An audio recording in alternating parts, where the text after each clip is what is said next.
Good morning. How are you doing? Feeling good? Just making a little coffee. It's 8:04. I'm running about 4 minutes behind schedule. Making a bit of coffee for the thermos for the walk today. Um, Weather looks amazing. And then it looks like it's going to get really nasty in the next day or two. So this is great. And yeah, we're going to do about 10 kilometers or so up kind of through the back mountains of Kamakura. And I will explain more about that, where we are and where we're walking once we get outside.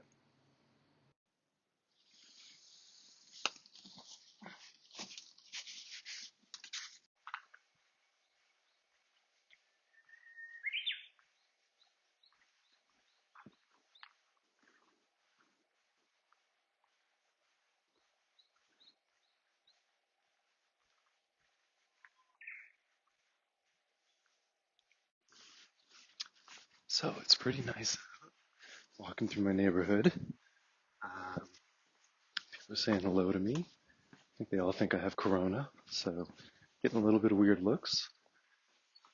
But there really aren't that many people out and about right now.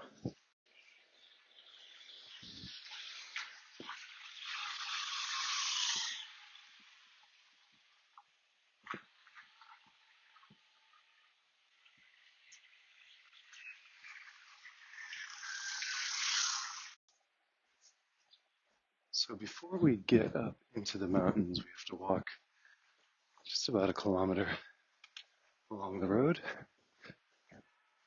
And we are right now passing next to the Big Buddha. I'll try to show you a peek of its noggin behind the temple Kotokuin.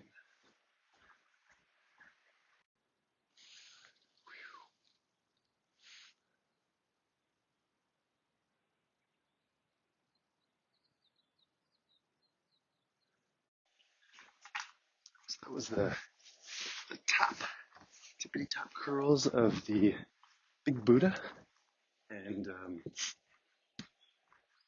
Big Buddha is probably the most famous thing from this area. This area is called Kamakura. It's just south of Tokyo by about 45 minutes to an hour, depending on where in Tokyo you're leaving from. Um, I've been living down here for about 4 or 5 years, and I really like it because um, this is very close to nature. And in fact, the paths that we're going to be walking on today are kind of the reason I was attracted to the area. I just thought it was so cool to have these kinds of routes so close to the city. And, the rest of Kamakura is great too, the historical bits of it. But really, the attraction for me is that nature up there.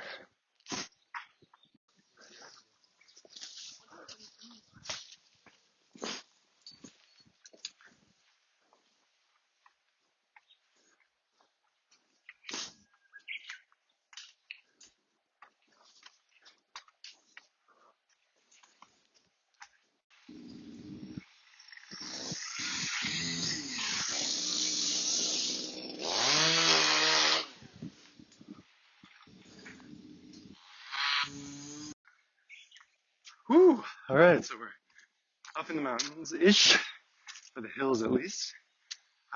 And true to my daily intention of sort of like going on a different path that I've never been on before. I've never been up here before. It's pretty funky looking benches, and we're actually standing at a shrine that wasn't on the map. I don't know what shrine this is. I'll check in a second. But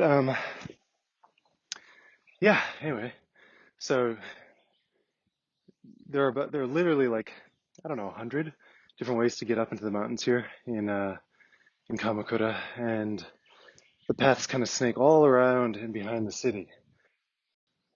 And it's just nice to have all these different kind of ins and outs so you can kind of string together a day as long as you want or need.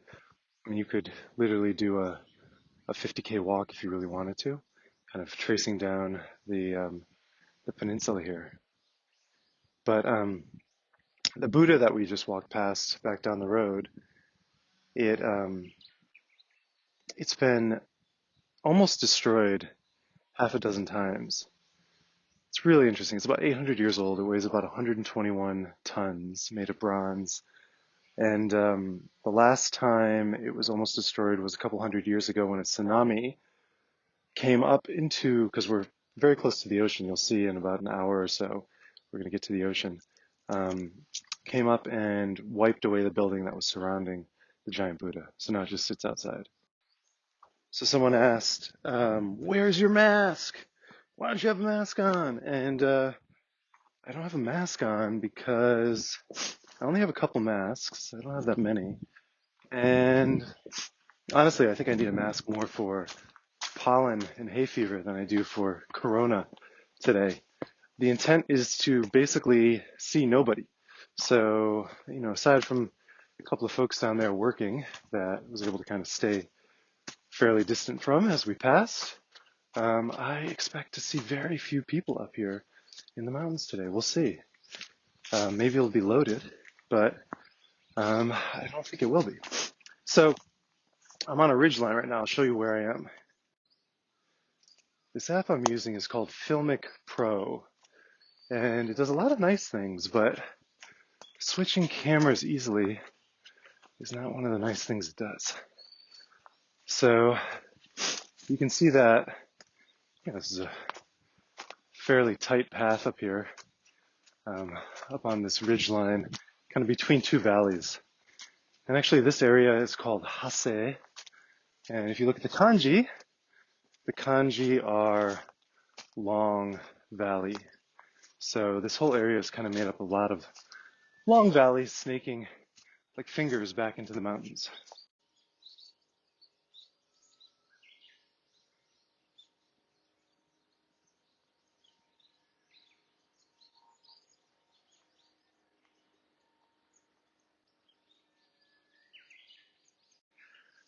Man, it is just nice out. It is just really lovely up here.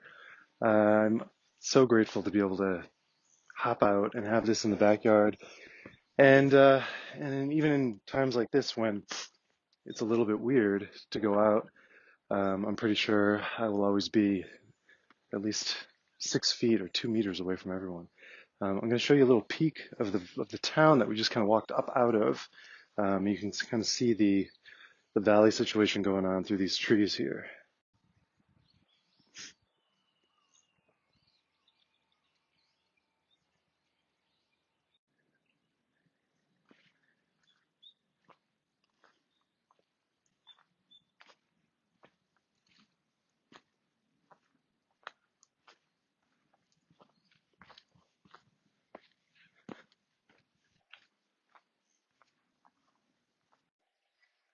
So I guess I can take a second to talk about kind of the situation here in Japan in general, what the vibe is like, and why, I'm not wearing a mask and why I'm outside right now. Um, it's a little weird, it's a little complicated, it's a little fuzzy.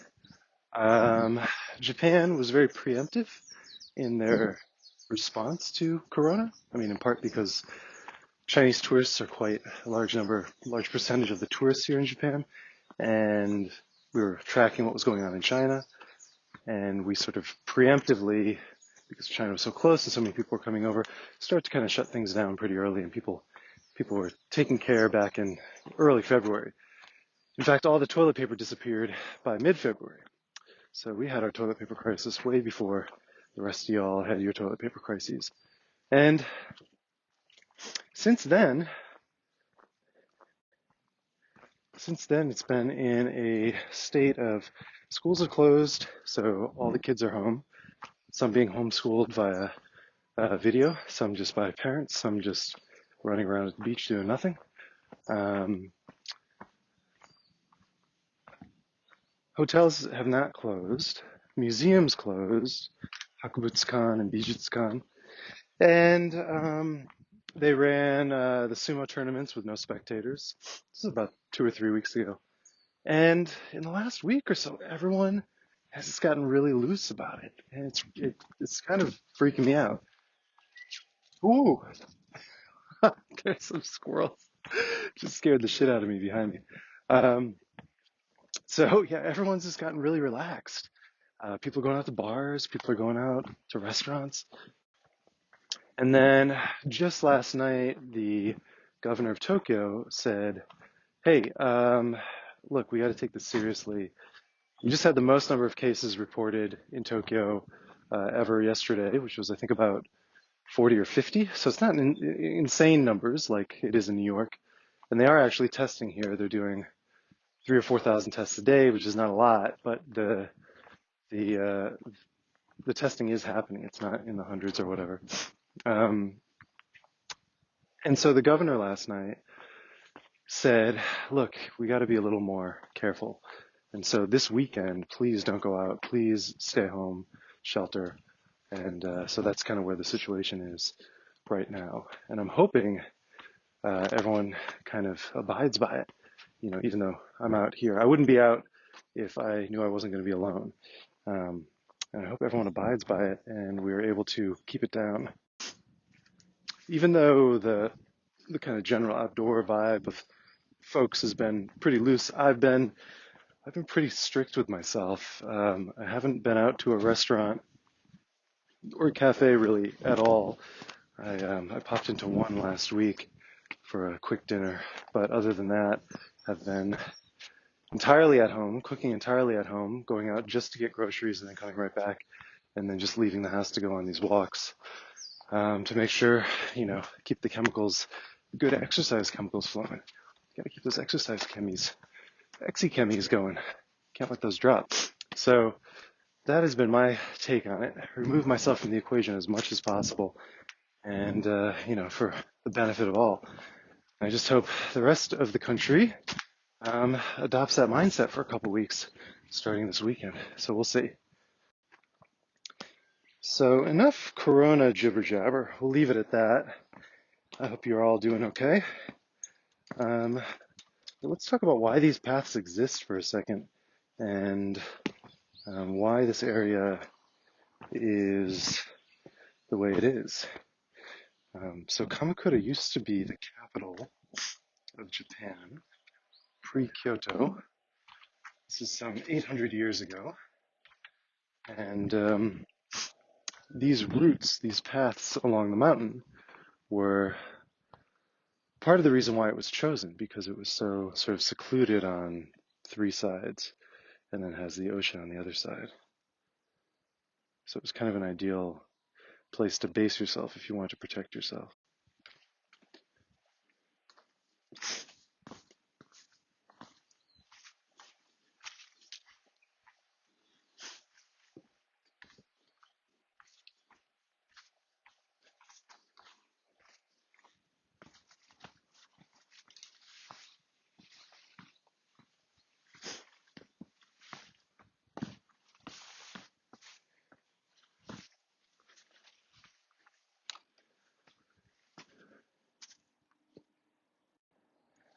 So you see here it says Daibutsu Kiridoshi, and part of the kind of structure of Kamakura was that in these mountains surrounding the city, there were 7 entrances, and there are the 7 Kiridoshi.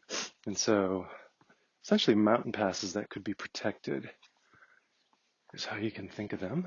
And we are going over the Daibutsu Kiridoshi, and then we will come back on the other side on the Gokuraku Kiridoshi.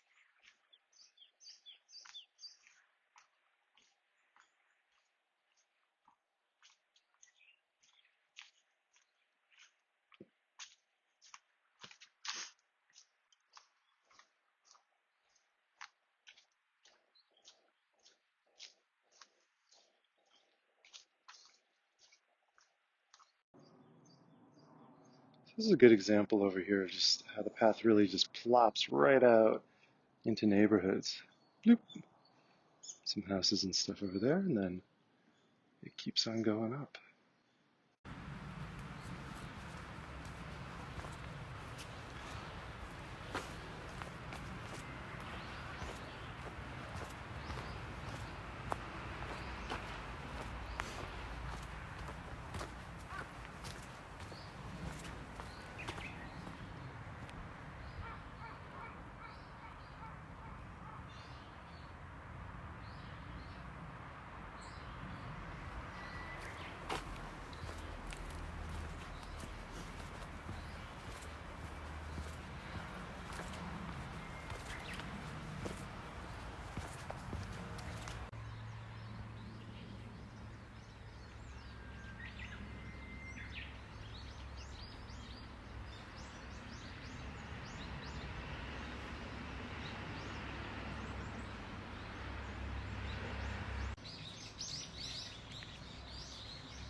So we're coming up on one of the interesting features of these paths around Kamakura, and that is the caves or yagura that you find carved into the mountainsides, kind of all around the city.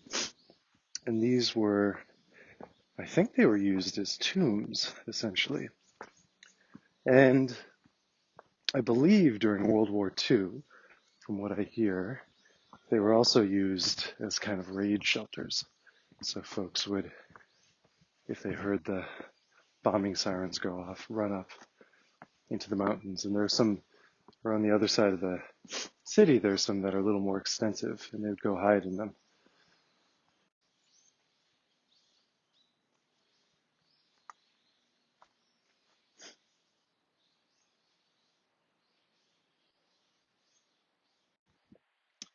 Now we get thrown kind of back out into a little village bit in between that mountain part and then the next mountain pass. We're essentially in the area right behind the great Buddha, the Amida Buddha statue that we passed by about 45 minutes ago. And we're just going to cut across this road basically and get up into the mountains on the other side.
this route actually takes us past what's called the Kamakura Mental Hospital. And that's where we are right now, coming up along the edge of this mountain, up above the city down there.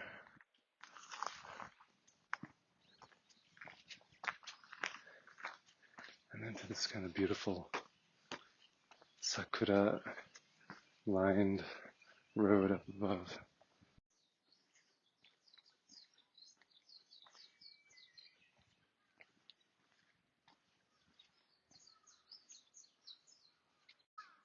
So someone just asked about tsunami risk and my house and the neighborhood I live in. And I would say it is not something I really think about. I'm up far enough away from the beach and up high enough that it would have to be about the same size as the tsunami that knocked down the Buddhist structure to even kind of get close to where I am.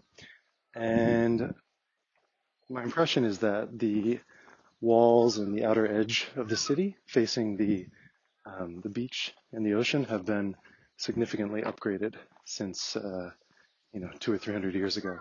And I think it should do, if a big wave was to come, it would help break it down, or at least slow it or minimize the effects of it. So I don't really think about it, but if I lived closer to the beach, I definitely would think about it.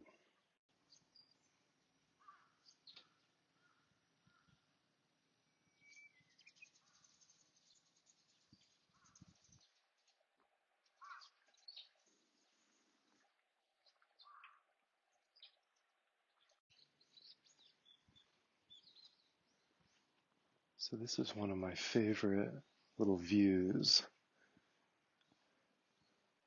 of all of the walks around here. This is pretty amazing. I actually just found it the other day and it kind of knocked my socks off. That's Mount Fuji right there. And let's see if we can, let me switch to a longer lens. Yeah, that's a little clearer. It's a pretty good view today.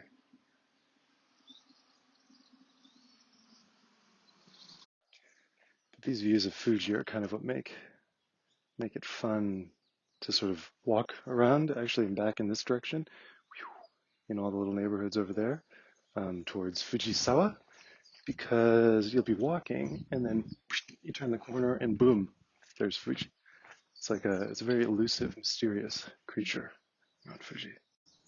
Coming up on another little shrine here, Kamakura Yama Jinja, just up there, tiny little guy.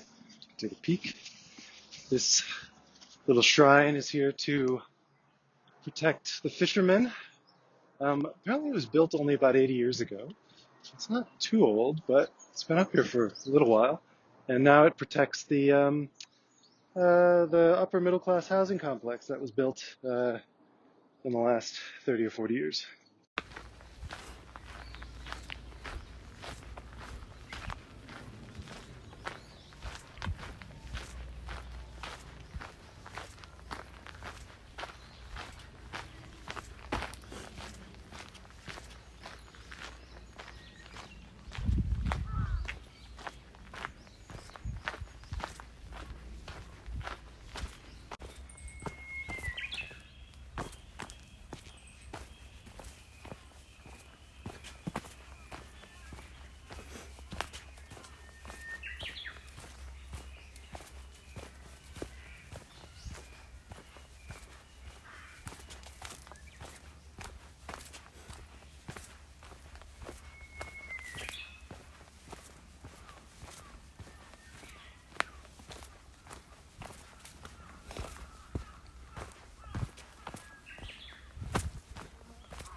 can see here how the path kind of goes from, if you're looking this direction, it's all wilderness. And then these little neighborhoods pop out. This is up behind Inamuragasaki. And they just kind of flattened this whole basin here and turned it into essentially like a Southern California suburbia. There's just so many critters out today.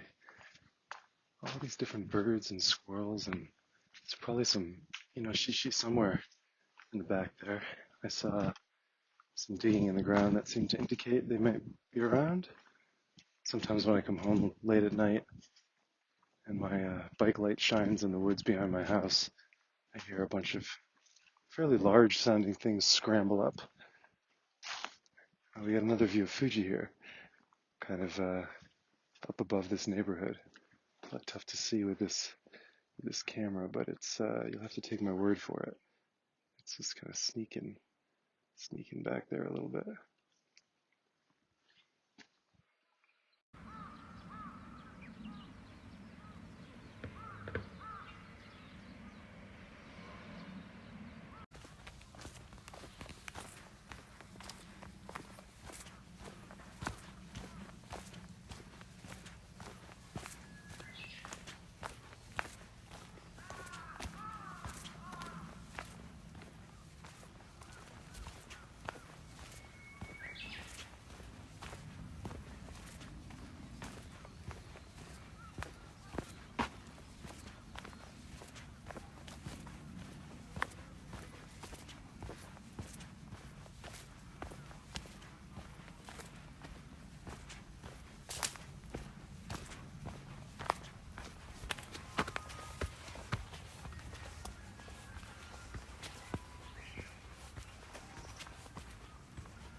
So we're back down out of the ridgeline into little villages, little towns, little clusters of houses, kind of down along the mountain.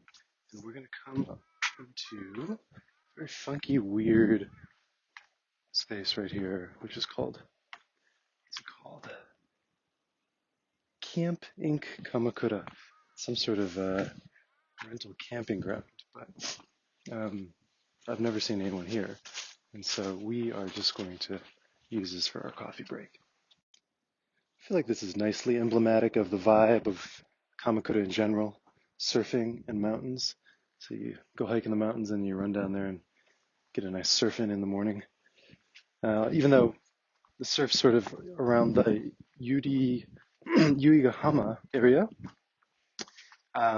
is not very good, but if you just go down the coast a little bit further south in the direction of Izu, it gets increasingly better to the point where they're even able to hold surfing competitions down nearby here. So now we're back down once again off the mountains and into the Gokurakuji area. And this is the Enoden, the little 2 or 3 car line that kind of connects Kamakura to Fujisawa. And we follow this road basically back down into Kamakura proper, and then that's it.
So we have Mount Fuji and Enoshima over there.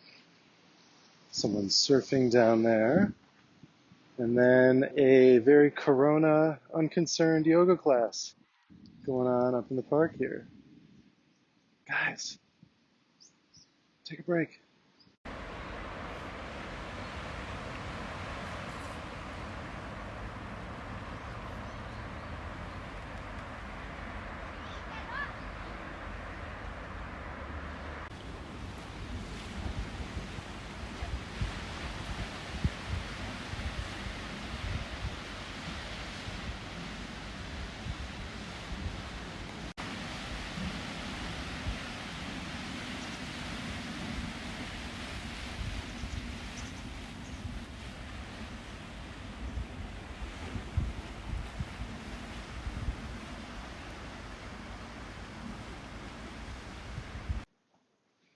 Yo! So we made it over the mountains to the ocean. And that was about 6.5K. So pretty easy. And then from here back to my place, it's about 2 or 3K. So 9, 10K hike if you had a little bit of bits and bobs to it. It's great. It's just right there. As you saw, not many people out there today. I mean, literally, if I hadn't come down to this little park here with the yoga folks, I would have seen 2 people. So it feels pretty safe in these strange times of COVID-19. And it is a weekday. On the weekends, it's a little more busy. But the busy bits in Kamakura are really, really well defined. So when people think of Kamakura, and I thought of Kamakura in this way for about 12 years before someone finally brought me down here, as a place that's just like crushed by tourists. And that's true for certain bits of it. It is really, really nasty and horrible, and the streets are just clogged with tourists and just selling like crappy tchotchkes and junky food. It's just not good. But if you avoid those 2 little bits, one is the Hachimangu street, leading basically from the east side of the station towards Hachimangu Shrine, and the other is actually right around the Buddha, from Hase Station to the Buddha. And they're extremely thin strips. In the grand scheme of Kamakura, it's not that much land area. So if you avoid those areas, it's pretty chill. And then in terms of hiking, the big hiking bits are from Kita Kamakura kind of over into Kamakura. So again, if you avoid those parts of the mountains, then you avoid most of the people. And as you saw today, there are a lot of other paths to enjoy and explore. So I've found life down here to be really wonderful. After 16 years in Tokyo, it was great to get out, and times like these, and being able to sort of both quarantine and kind of enjoy nature feels lucky. So that's really great. Idiotically, I've been carrying this camera with me all day and essentially took 2 pictures. I always have this really kind of like optimistic view that I'm going to be able to do these videos and put them on Instagram and then get them ready for YouTube. Switch the audio between, right now I'm talking to the AirPod, but switching it to the back audio sometimes for ambient noise while walking through the woods. Switching the cameras. Filmic Pro needs to be restarted like every, I don't know, 5 times you open it. It just stops metering properly. And I always bring, I have this camera with me, like I'm gonna have time to take pictures. I didn't. This is the X100 V. It's pretty cool. Um, it's pretty neat. I really am enjoying it. Uh, and I don't know if I should do a full review on it or not, but I do think if you like the other X100s, you will probably love this to bits because it seems to be like a kind of a peak refinement of everything Fuji's been doing up to this point. For me, it's been so long since I used an autofocus camera that giving up that kind of control, you can still do manual focus, but it's kind of fly-by-wire manual focus, so the focus ring just keeps moving forever, as opposed to, say, a manual focus lens where it has hard stops, near and far focusing distance. The autofocus has been really, really disconcerting, but I've also enjoyed kind of giving myself up to it, and it's for the most part worked out. Thankfully, the camera itself is very light. It's, I forget exactly what it is, 600 grams maybe. Um, it weighs, I think, double my 35 Summilux lens. So that lens is half of this. So pretty good, feels solid. I'm going to keep using it and we'll see where I end up in the next month or so. I may end up selling it off.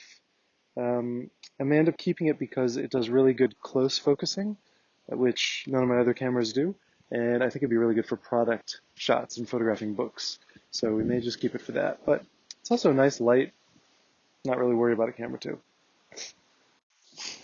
So anyway, thank you for joining me today. I hope this was fun and or interesting or useful.